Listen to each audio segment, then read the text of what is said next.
evening and welcome everybody to tonight's webinar. This evening, our webinar is going to be software training needs to be more focused on experiences. Here's why. And I'm delighted to be joined this evening by Lee Berkman from CloudShare. So welcome, Lee. And thank you very much. I know you see me presenting these events sometimes, but I'm also going to be talking about what I do in my day job today. So give some examples from life at ForgeRock and what we do with training delivery. So if we can go to the next slide. Just a couple of housekeeping things to begin with. We are recording the event. We will be taking questions at the end. So if you have questions, then please put them into the chat. And we're underway. So next slide. I'd just like to begin each of our webinars with just an introduction to the group. So BCS Learning Development Specialist Group is for those involved in the development, delivery or management of learning to IT and communications professionals and users. Hopefully in that description you will find some resonance with what you do, but we're about learning and IT. And everyone's very welcome to the group. Our specialisms, we did a poll a while ago just to find out what people were interested in and which areas of learning development. We found about 18% of our users are specialists in IT end user skills training. 18% are interested in IT professional skills, which is things like project management, service management. 16% are technical skills training professionals, and I guess tonight's session is quite focused in that particular area. 16% are from the university or education sector, and a third of our group are just generally interested in IT skills topics. And so a wide range of people, but we've all got a common interest in learning and in technology. Next slide, please. Just a couple of notes here. We have our webpage where you can find details of the events that we run. We usually have a webinar at least once a month, and all of our past events are listed on the webpage. And we also have the BCS member group's YouTube channel, which has the last 2 years worth of events. And in a couple of days' time, this event will be posted up there, and you'll find it in the BCS Learning and Development Specialist Group channel. Thank you. Next slide. I always put this note in because this is one of the things we were party to. So our technical training management book, if you want to find out more about what it's like to create and run a training business, and all of the aspects from creating content to creating labs to everything that's involved in the training business, then we jointly publish this with BCS Publishing and SEDMA, SEDMA being the trade association for IT vendors of hardware and software. Please go and have a look at this book, and it's available in the BCS bookshop as a hard copy or as an EPUB. And just advance notice for next year. BCS has a new strategy for the next 3 years, focused around 4 main priorities. Community, promoting a diverse membership community of professionals. Inspiration, which is very focused on computer education particularly. Progression, for learning development and developing people's careers. And influence, looking at some of the biggest problems of society. So we're going to be running a series of events through the first half of next year, looking at those 4 key BCS priorities. Next slide. And just a reminder that you can follow us on Twitter. Michelle, our events manager, is tweeting as we speak. And please sign up and keep in touch with the group. So plenty of ways to keep in touch with us And if you have any other ideas, then there's my email address. Please contact me. I'm always interested in new ideas for sessions, events, things that we can run that will be of interest to you as members of this group. So with that, this is today's session. And Lee, I think you're starting from this point. So happy to kick off the agenda and also to briefly introduce myself. My name is Lee Berkman. As Kevin had mentioned earlier, I'm from CloudShare, a virtual IT lab provider that helps businesses with regards to accelerating and providing virtual experiences for IT solutions. And I've been fortunate enough to deal with Kevin for some time now. He's worked with CloudShare for many years. So really happy to sort of share my input and my opinions about, I guess, how to engage with your users best. And we're fortunate enough to work with Kevin, and he will be providing us with 6 tips to increase learner engagement. We'll also cover with regards to digital experiences, the kind of period we're in at this moment, how to maximize your reach, flexibility, and how to get the most out of the tools that you have. And we're also going to actually dive into how Kevin has built his training experiences for his users, and we'll show a live classroom in real time. So one of the things that we always like to do with regards to engaging with people in this very one-directional way is getting a little bit of feedback from you all. So we'll have a couple poll questions through the session to basically get a little bit better idea of who we're working with, working out the type of position you are in your organization, and again, get a better idea of, I guess, the immediate interest you have. So if you wouldn't mind to go ahead and open up the poll question, which I think at this point should be on screen for you. Gary, you'll correct me if I'm wrong. And let us know your role in your organization. So Kevin, I don't think any of the participants today are strangers to you by any means. I feel like you're a very familiar face to everyone. Is that right? Anyone that's been to one of these sessions before, yes, definitely. Excellent. So I hope that we are also going to be able to, give everyone a moment more to, be able to answer and submit your role. But I'm looking forward to kind of see what type of splits we have. So Gary or whoever launched that poll, you guys will give us some feedback. We've got 75% voted. And for those who aren't making tea, let us know whether you're a training leader, an instructor delivering, course content creator, whatever it might be. Please go ahead and give us some feedback. And if we can see a bit more feedback, Kevin, I'll be happy to hear a little bit more. Yeah. I think we're pretty much done. I'll close the poll. And I think we can share the results. So you should be able to see the results on screen.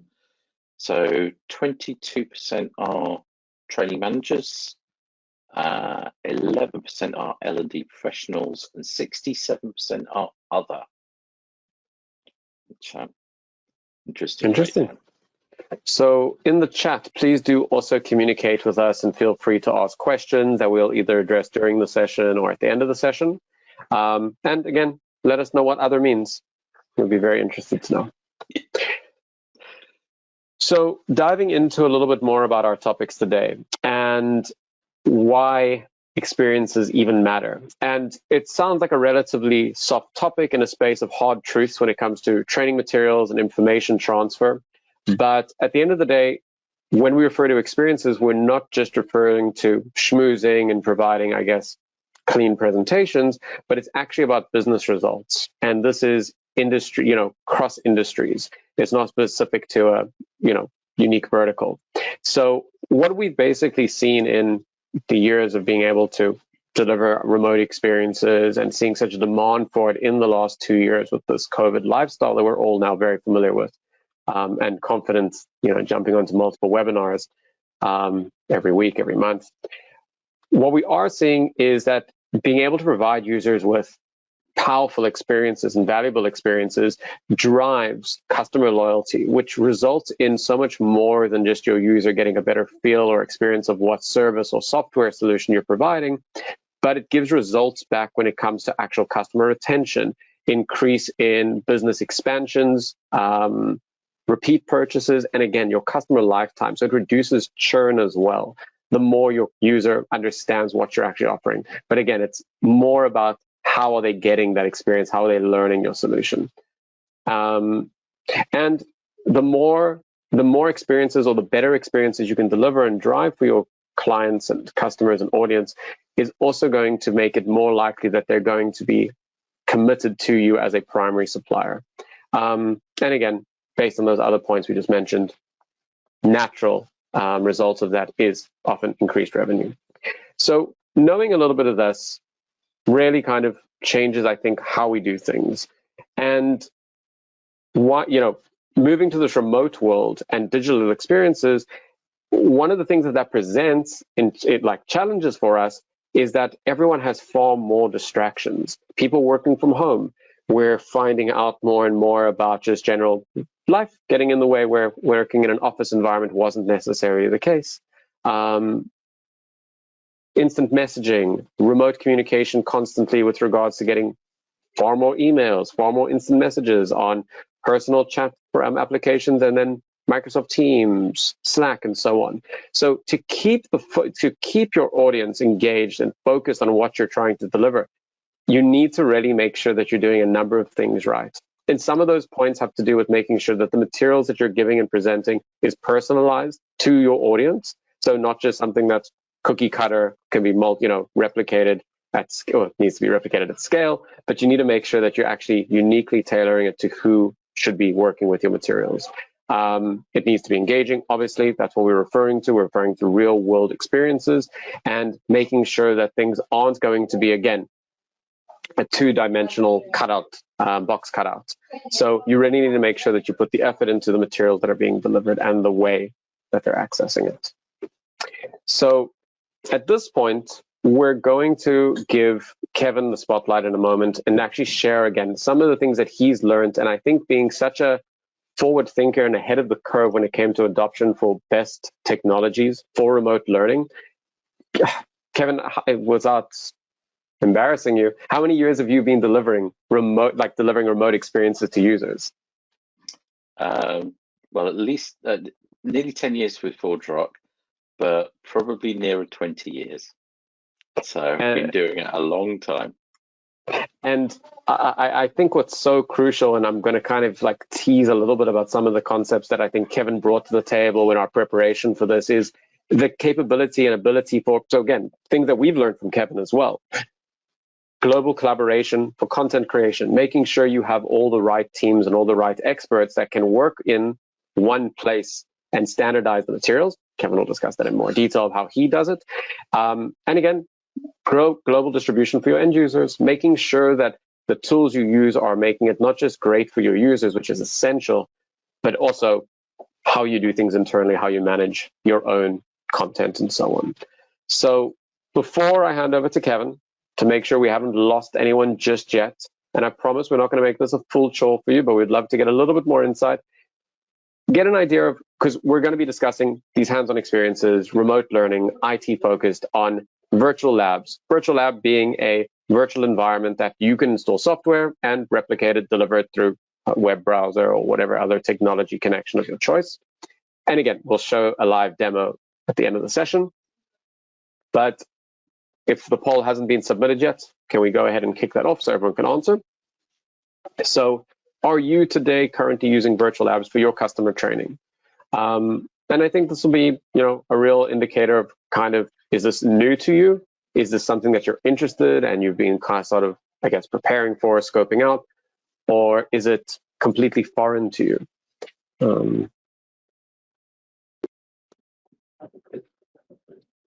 Okay, so has everyone jumped at it, Kevin? Do we have a very engaged group? Fantastic. We're up to about 60%. Okay. Anyone else wants to put a vote in? Don't be shy. We're all friends here at this stage. Between two, that we've only got two answers being used. Very interesting. Okay. I feel like you're teasing me at this stage, Kevin. So we're okay. I think that's probably it. So let me just share the results with everyone.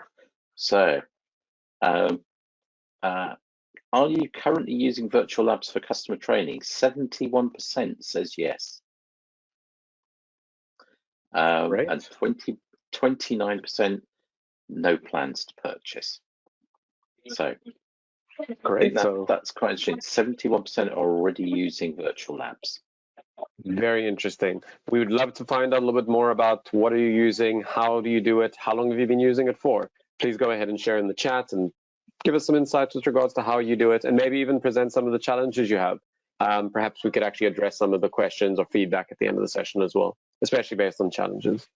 It's always nice to know how you can overcome these challenges, maybe from if someone else has experienced them or if you've already found a path forward. Basically, happy to now hand over to the experts.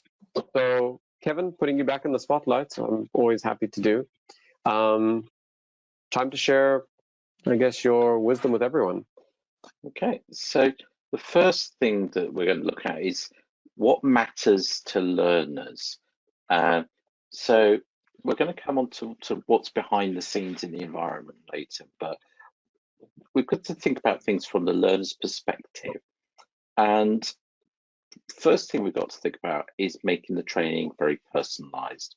We've got to make sure that everything is exactly what the learner wants to have their hands on and get their practice for. So it's very easy to just do a single environment. But actually, it's much more realistic if you can say, okay, we're going into a particular, in our case, a particular client situation where they've got a certain set of components they're working with that we need to try and present something that looks like what they're going to be doing. And it's quite hard to get something in many platforms that really actually gives people a feel of what they're going to be doing, the personalization of learning. We're personalizing a lot of other services, but we really need to make sure that the training experience is something that is very personalized to that learner or to that cohort of learners. So that's the first thing that's really important. The second thing is you've got to make it as close to what they're going to be doing as possible. You've got to make it real world. So the example I'm going to show later on, if you're going to be working with a very complex environment that's split across multiple systems, mixture of cloud, on-premise type software, you've got to put it together into a single environment that makes sense, and it's got to be real. So you've got to replicate exactly what you're doing as closely as possible, because that the closer it is to what you're doing and what you're talking about in the training, the easier it is for them to engage with it. So it's got to be personalized, it's got to be real, and then it's got to be very interactive. And so, if I could just chime in as well, just again, keeping things real, one of the things that we used to get feedback was, I think the positive engagement is when a user is able to basically work on the tool that they're going to use on job. So not practice in a production environment, but have that same solution and software in a sandbox. So I think that's how you've prepared things as well, and kind of always boasting with regards to your experiences and successes. The third thing is it's got to be very interactive. Again, what I'll show you later on is if you've got a complex product, in ForgeRock, we've got an extremely complex product set that we need to try and explain. You can't always build something that is really complex in a way that makes it easy for students to engage with. So you have to have a set of tools that allows you to create the environment, make it real, make it very much what they need to interact with. It needs to be the core. And I think a lot of the way that we structure our learning is we start with the experience we want learners to have.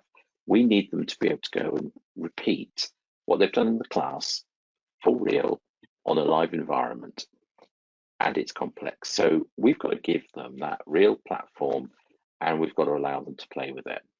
And that's the thing that a lot of people need to get from training. It's that practice. It's being able to interact with live environments that are what they're going to be working with, but also make it engaging for them during the class, so that they actually get to practice everything that's relevant for their workplace when they finish the class.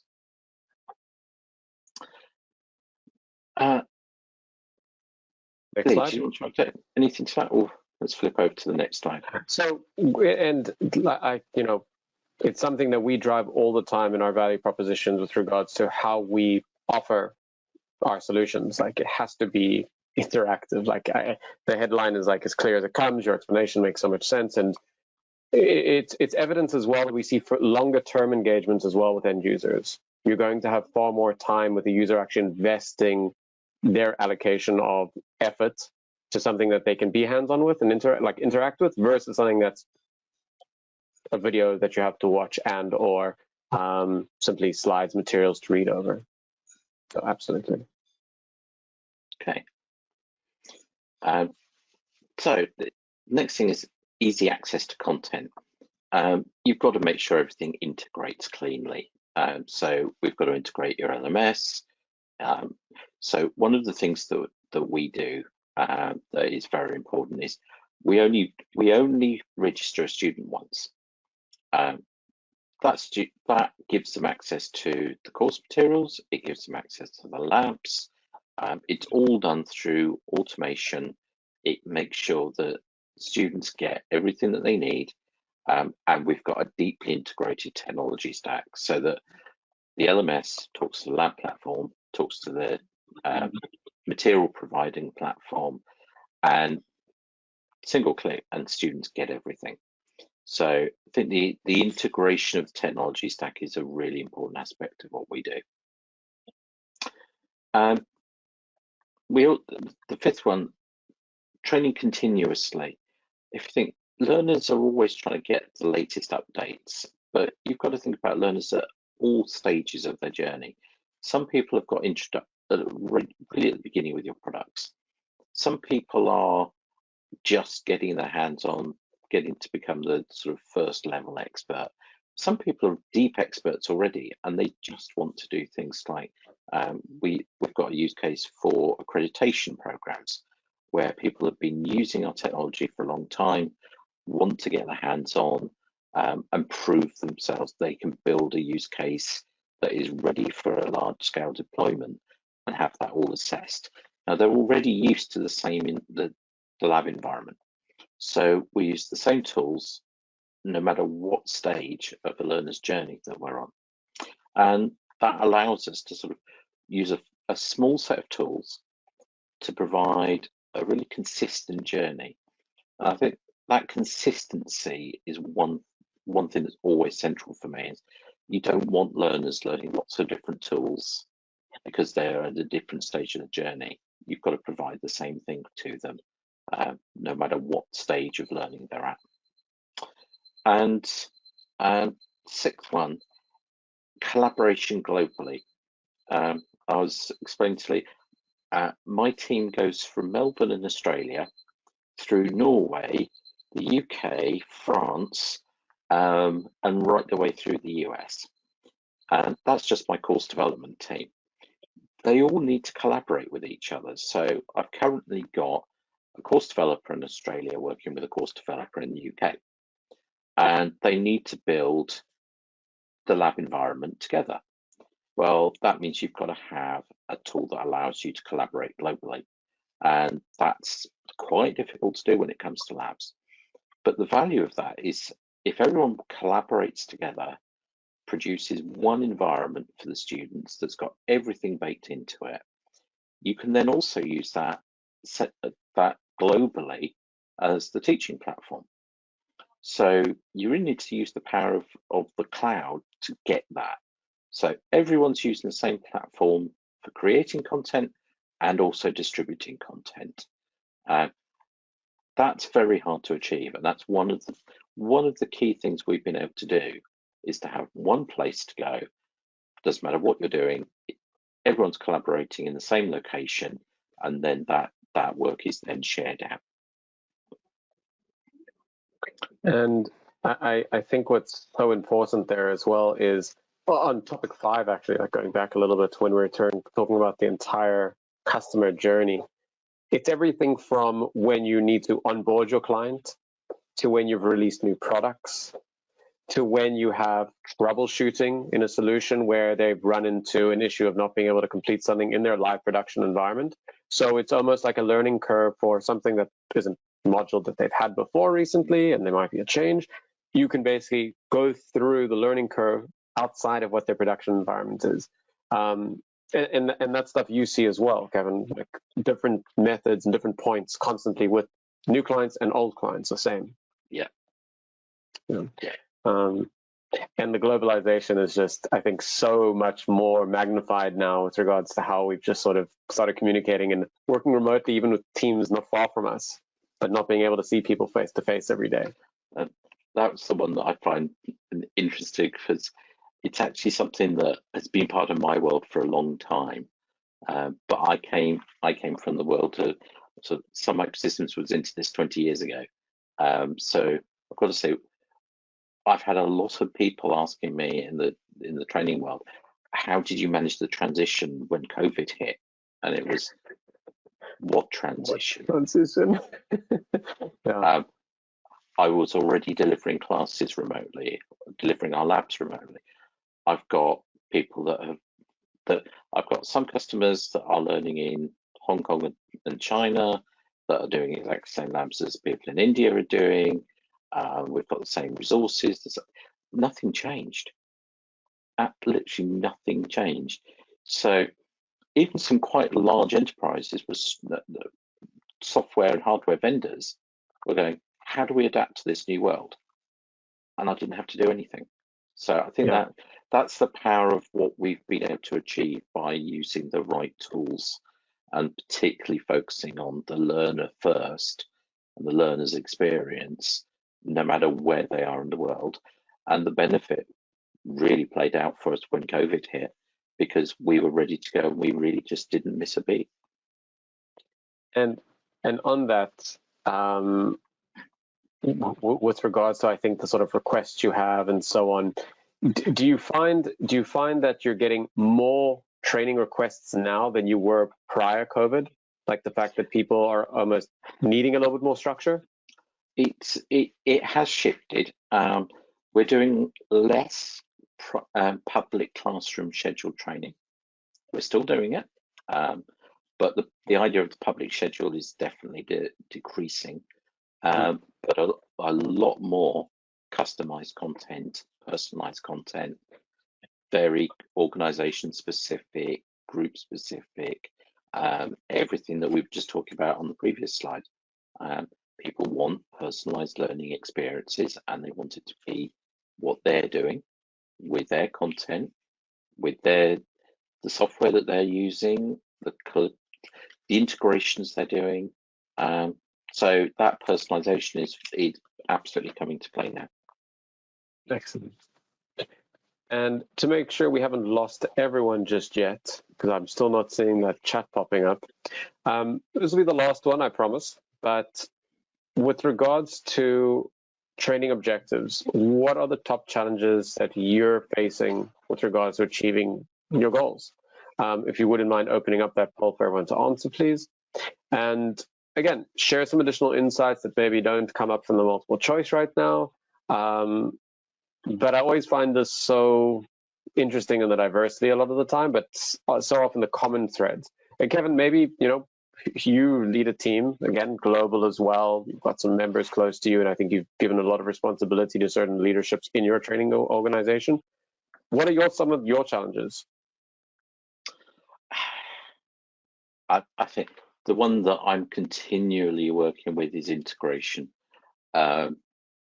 because there's a lot of things that we need to keep evolving. So we've now moved to a world of quite short segment video based learning, but we still want to provide the same course materials, the same experience. So we've had to sort of adjust our tool set for that. We're constantly playing with the tech stack, which I guess that's the thing that we use as the means of getting engagement. So, and I'm assuming it's that fine line of making sure that you're addressing the needs of you, your team, and like management side, but obviously keeping the entire experience streamlined for the end user. Yeah. Excellent. Looking at the response we're getting back, so anyone else want to vote on this last poll? Okay, so let's just close that and share the results. So what do you see as your top challenge in achieving your training objectives? So tie for the first place, limited integration with various training tools. There you go. So yeah, it's the integration of the learning tech stack. I would say I probably spent more time focusing on that than almost anything else, because if you've got the right tools and they're well integrated, you can do almost anything. I would say my biggest cost saving over the years has been mostly through not having to recruit additional headcount, because we've been able to use the training tools and integrate them effectively.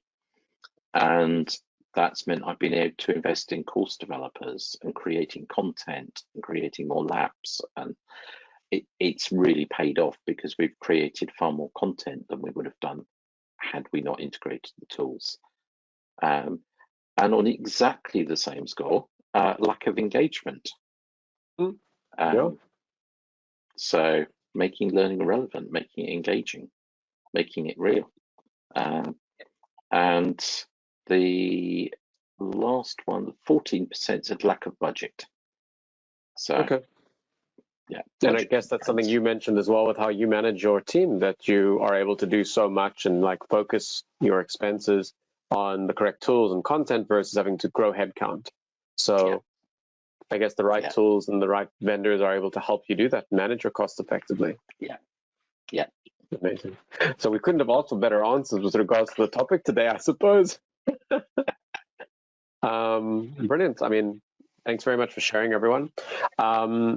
And again, trying to really, I think, align with regards to, well, we're talking about shared experiences, we're talking about challenges that I think all of us are familiar with. So one of the things that I'm going to try bring a little bit of like visibility into is the tools that you're using today. Like, how do you make sure that you're taking the most of these experiences, these hands-on virtual labs, to provide flexibility, reach, and efficiency? So really encompassing all the topics that Kevin obviously shared on how he does things today.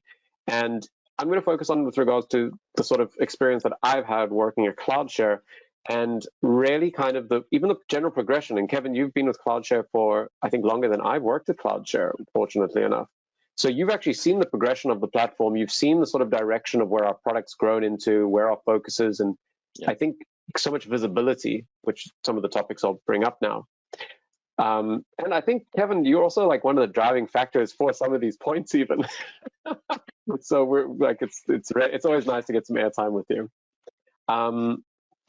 So starting with flexibility and making sure that you're making it as easy and capable for you at the end of the day to provide the best experience to the end user. So one of the things with regards to virtual IT infrastructure, with regards to virtual labs and the partners you choose, is having options. It should all be encompassed into one platform. So again, when we're talking about integration with so many different tech stacks, if you can do more things in one platform, it's going to be simply more efficient. So one of the things when it comes to flexibility, and again, driven through customer requests and general growth of things, is being able to have a choice of what cloud you're going to take advantage of. So CloudShare, for example, for many years, we provided our virtualization stack using our own infrastructure and VMware as a virtualization engine. But it became very clear and apparent to us that there were companies investing efforts, resources, and development time in other public clouds. So instead of having those users choose the platform that they're going to be in day to day, being able to have a hybrid environment where your lab provider, CloudShare, for example, with ForgeRock, you're able to now take your GCP or AWS, Azure lab of choice, along with your vendor's local cloud, whether that's hybrid or otherwise. Whether you're delivering virtual instructor-led training or self-paced training, you might initially adopt a lab for focusing on one of these, or potentially you'll want to grow, have demand for another one. Either way, you don't want to have a platform that's only focused on one. You want the ability and capability of picking and choosing, if it's long-term or whether it's on demand and ad hoc type training as well. And you also want to make sure that you're going to customize and standardize templates that have full control over how it's configured and how it's branded. Kevin's already discussed. He needs to now be able to do more focused, customized training, and you want to make sure that that effort put into it doesn't need to be done from scratch every single time. You've got some kind of foundation that you've built, developed, and then you start doing brand customization, product-focused events, but again, starting from a ready-made template. Then analytics and insights, I think, are so crucial. We'll definitely touch on that as well. Reach, you want to make sure that you're not manually responsible for provisioning of multiple environments, and then how do you actually manually get end users to access these technologies and experiences that you've put so much effort into. So your platform of choice, your provider, your lab provider that you're working with should be able to make that process as simple as possible for you, as simple as possible, while not requiring IT involvement or as little as possible. So when Kevin, unfortunately you are far more technical than me, for example, however, your focus is still on the training experience and training delivery. For you to get bogged down on the IT and spinning up manual environments and taking a day, sometimes I hear these horror stories that it takes a day to get a class ready. We're going to luckily show an example of a class running now that you prepared how long ago? A few minutes. Yeah, so it needs to be simple. You need to make sure that the process is easy enough as well once you are delivering it and scaling it, that the accessibility is simple. So when we're talking about just installation, software that needs to be installed with CloudShare, again, I can reference CloudShare, we're referring to having a web browser, internet connection, no extensions, no software to be installed. It's easier to jump into a hands-on class from ForgeRock than it is to get into this GoToWebinar session. Intuitive, easy to navigate. And when it comes to efficiency, you need a lot of automations. And again, you'll see point 4 there under efficiency when we talk about tech integrations.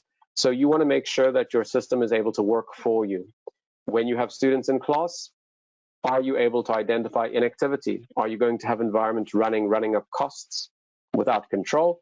Or is your provider, is your platform of choice able to suspend environments and stop running costs when someone is switch their computer off, gone off for the day, whatever it might be? You want to make sure that you've got easy, quick visibility as well. So you're able to see exactly who's active, who's not, peer into what's going on, and make sure you're doing all of this in one place. So again, going all the way to the first point on the flexibility with clouds and different platforms, all the way to how you're controlling, how you're distributing, how you're actually engaging with your users. It's a lot. It's not even a topic that you can say, I think, very linear, because there's so much there. But I really hope that we're giving some kind of highlight to the importance. And again, it's so nice being able to not, thumb suck this, but rather actually take a successful example from you, Kevin. A lot of this obviously is a line from your experiences and feedback. For me, unless there are any immediate questions, we can always address them at the end. I'm happy to kind of, again, get a little bit more action and see what you've prepared for us, Kevin. Okay. And I can see we've got some questions coming in, so we'll come to those shortly. If you have got questions, the questions box is the best place to put them. And then Lee and I will answer those after the demo. But here we go. Time for a live demo. So Michelle, could you switch? I can stop sharing as well. Presenter. I don't know. Yeah.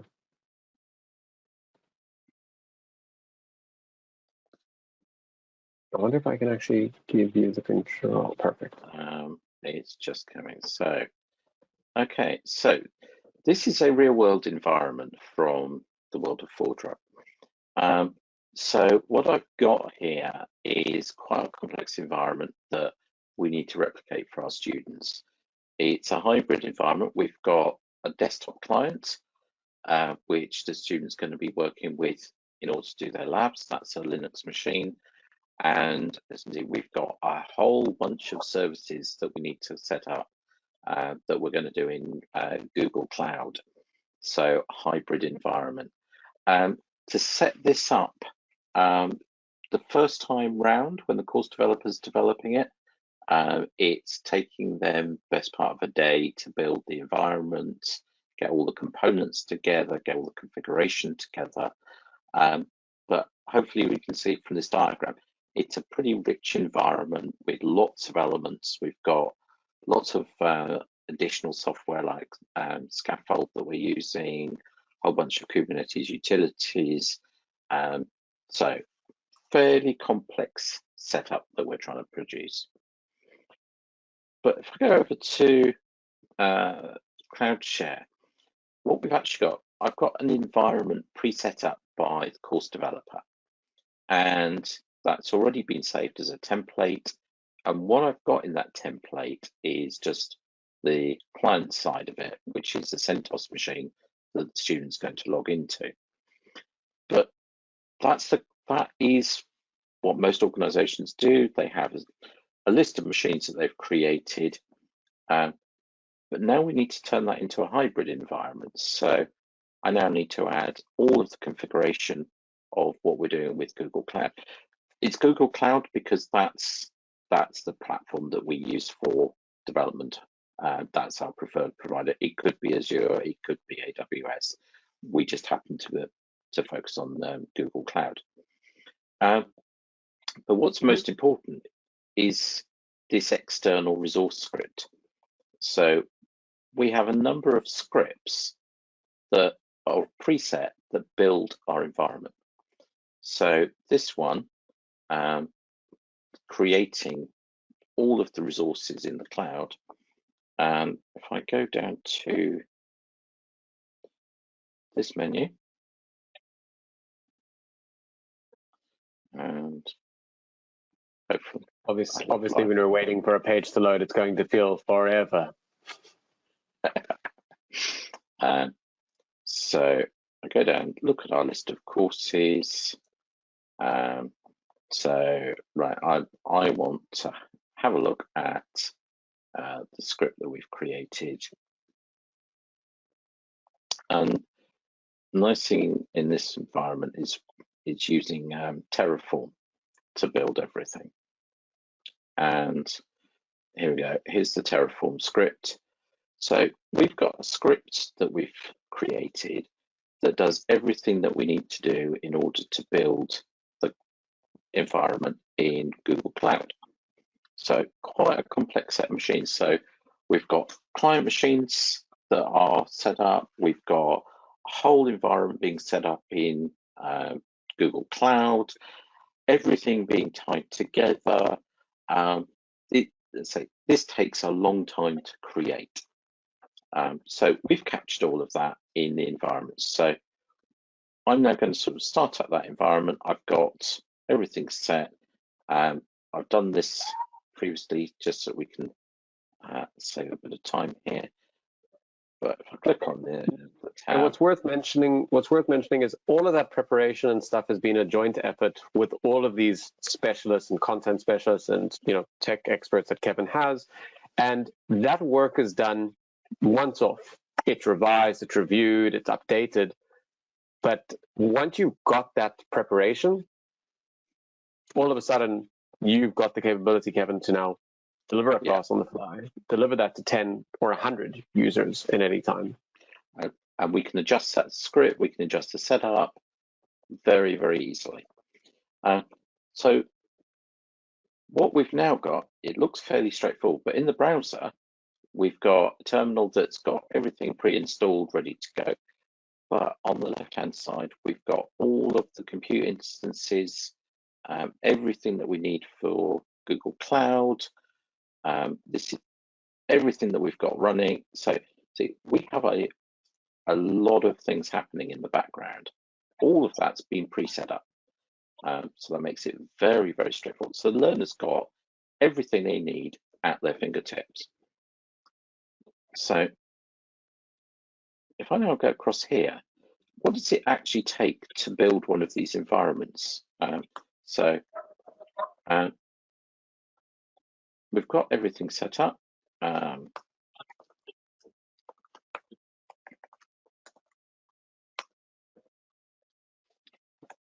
I'll use my BCS address, add a student, and that is now all we need to do to add another student. And you should have an invite in your mailbox, said Miley. And I'm busy looking, and I should have that email, and I don't actually have it. Would you mind going ahead and adding an additional student here? Let's go ahead and call it Lee Plus. Oh, any name you want. Lee B is perfect. And let's go ahead and create Lee Plus live, LIVE at cloudshare.com. And I should get that now. So what's worth mentioning as well, this is happening in real time. This is actually a live class. If you wouldn't mind hitting that send button, Kevin. So see the envelope with the red button? That's why you didn't get it. There we go. But go ahead and send the live one because I want to use that to log in. Yeah, there's your live one. Exactly those indicators show there. One of the things that CloudShare is able to do is actually provide the actual invitation as well to the users. So it really is a comprehensive platform that you can do, again, consolidating multiple tools and efforts in one place. I'm going to go ahead and now access my environment. I'm going to go ahead.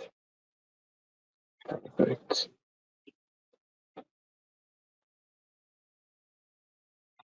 All right, and Kevin, there's another thing that we need to make sure we have done here correctly.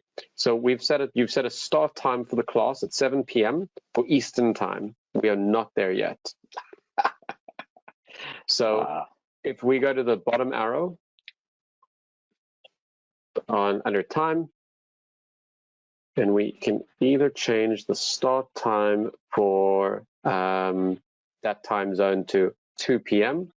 Alternatively, choose the right time zone. I see Dublin over there. Let's pick Dublin. No, gone past it. Perfect. So even though this is all happening in real time and live, and I just got a notification about a class that's not ready to be delivered, as soon as Kevin made that change, I'm immediately able to go ahead and actually go into a login page. So what's worth mentioning again is the fact that everything is completely web-based. I've got all the information I need with regards to how to log in. That customized email that was sent to me is guiding me through it. And would it be... No, I'm not going to show my screen yet. I'm going to let you go ahead and control the class, Kevin, and actually show everyone what you're going to see as I'm logging in. So we've got everyone added to the class. If I go into the instructor console, okay,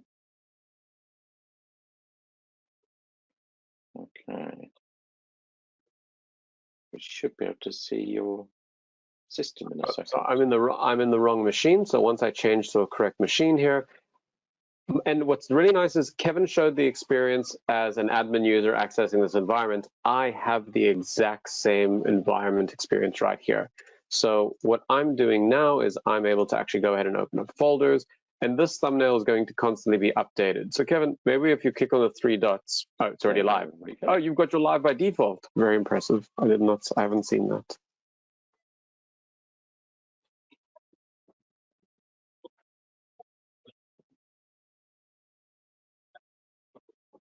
So at this environment, I'm speaking from Tel Aviv right now. Kevin is obviously in the UK. I'm able to control and do everything with this as environment. And Kevin, as he's just gone or is able to do now, is go ahead and enable input as well. to make sure that I'm on the right path. Yeah. And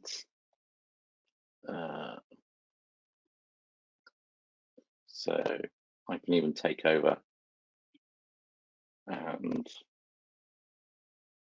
so as Kevin's going through my machine, I now also have my mouse cursor moving around, showing me that the instructor is controlling my screen. So I literally have now, and in real time, I always love seeing it happening. So I don't know what it looks like on the screen share through the webinar, but on my side, it's absolutely fluid. Like it looks like it's local input. And as your mouse is moving without any hesitation, I'm able to see that you're engaging in the environment now. So that complex environment that I set up, everything is there. It's taken a few seconds to build it and give access to Lee, and already we're in the environment and I can start helping the student with everything that they're doing. Go ahead. The last piece I was just going to go over to, and then I think we'll have to jump to a few Q&A questions, but just to show the cost management, which is the last piece. It's when you're doing this sort of thing with, particularly with public clouds or hybrid environments, it's very, very easy to end up just losing control of the costs, and particularly with the number of students. But there's so many ways of actually looking at the cost, the consumption, resource consumption, making sure that it's tracking what you've got budgeted, and all of that is again all fully integrated with the analytics, so that you can see exactly how many hours being consumed, what disk is being consumed, what memory is being used, all updated in real time. So it's great from my perspective running a training business, because that allows me to keep a very, very accurate view as to how much we're spending on running the classes. So again, it's all integrated together so that all of the development time is all in here, but it's all separated out into different projects. So I can see, okay, how much are we spending on resources for developing courses? How much are we spending on running courses? Is it split between classroom or self-paced? All of that is just point and click with the analytics, and I can see exactly where's the spend going, how's the budget going for the year, and keep that all updated. Thank you, Kevin. Okay. Is it silly for me to say I kind of love that the launching of the class wasn't perfect? I didn't have the invitation in the inbox. I didn't have the right, but it's very, very simple to update, correct, and actually get me online. Yeah, it's all. So I'm sitting here and it's all just live. It's just so straightforward. So this is what I love. And we can actually, I have an operations team that's distributed around the world. And one of the things that I like saying is, when people join the team, is you can literally be sitting in a cafe, you can be in Starbucks, and if a student's got an issue, you can just open this up on your phone and go in and change things. You can go and see what the student's doing, help them out. Doesn't matter where you are. You can assist everyone. So it really is the ability to give everyone very, very personalized, very complex experiences, very real, but also very much sort of, it's an experience that's easy to use, but also easy to manage. And I think that combination together is really important. And Lee, we're coming up towards the end of the hour, so we've got some questions. I was going to ask if you can see questions. I'm unable to see them. Please go ahead and cherry pick the ones that you feel we can address in the short time we have. And I also, in case we do get like the chop at the top of the hour, I wanted to say thank you very much for your input and guidance for the session today. It's a great pleasure to be able to do it. Okay, so first question from Peter. I enable technical support engineers to deliver amazing service. A challenge I have with live simulations, it often breaks down at the networking or telephony point.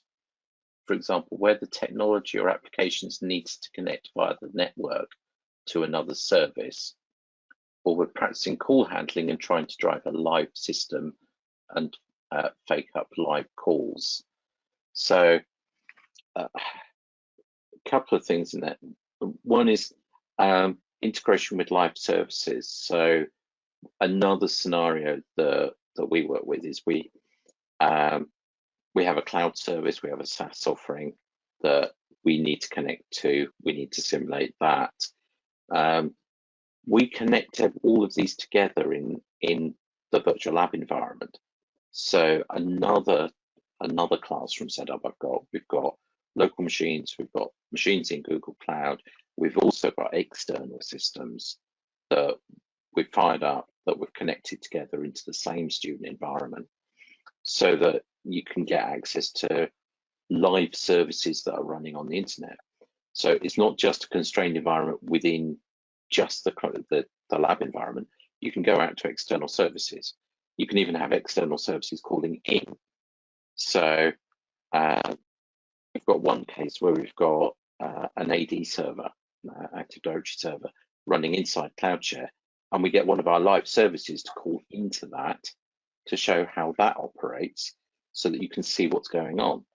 So it's very easy to do that. Sort of anything that's network orientated, you can integrate in very easily. Telephony, not something I've looked at. Any comment on that, Lee? I think live call services is something quite a different domain. We work with one of the biggest communication distribution companies on the planet. Again, I don't know if I can name drop because I don't think we have that marketing approval. But basically, they provide call center software management for 911 operators. And they're able to replicate how they do it exactly. I couldn't give you the technical capability, but they have these call center applications that are running locally within a virtualized environment in CloudShare and able to actually make external calls, but more importantly, simulate what an internal call looks like. So it's something that's able to be done because with all of the control you have in, for example, Kevin's complex environment with localized virtual networking CloudShare and then the public cloud, once you've configured that networking, it's a carbon copy. You save it into what is called a blueprint, and when it's replicated, it'll be consistent every time. So there's no need to configure per student and ensure setup each time. As you've saved it, it'll be replicated all the time. So yes, we do definitely have experience in it. I can share more information maybe, outside of this format, but I would love to learn more. Our next questions. Our real challenge is keeping up with constantly changing SaaS platform for which we need to provide training. One of the templates that we've got in the CloudShare environment is for SaaS services.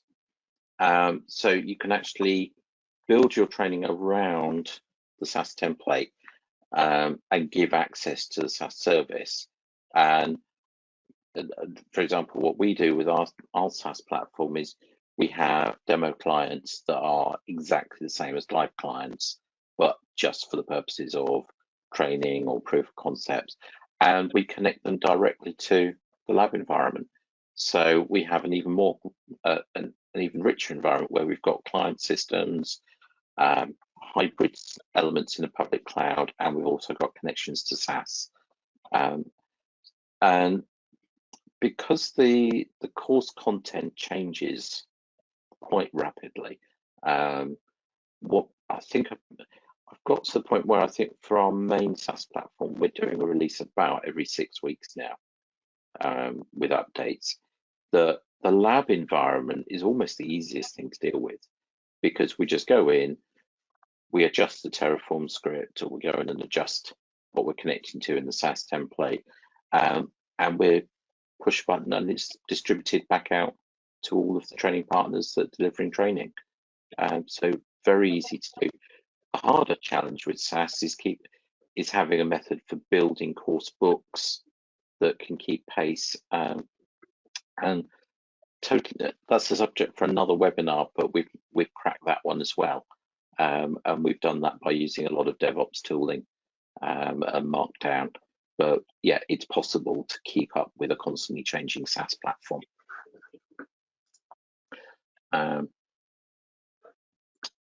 So let me just check. I think that's, yeah, that's the end of the question queue. We're just on time. So well done, Kevin. I'm happy with that. We did good. So I'd like to say thank you very much, Lee, for joining tonight. Great to be able to spend some time looking at the world of cloud lab platforms. It's something that we're all going to need to get to work with a lot more. It's a different landscape today. We need to provide lab environments that are relevant for our students, that are constantly updated and easy to maintain. So great being able to spend some time this evening looking at that.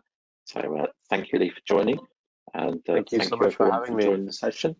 And look forward to seeing you all at the next event, which will be in January. Thank you very much. Bye all.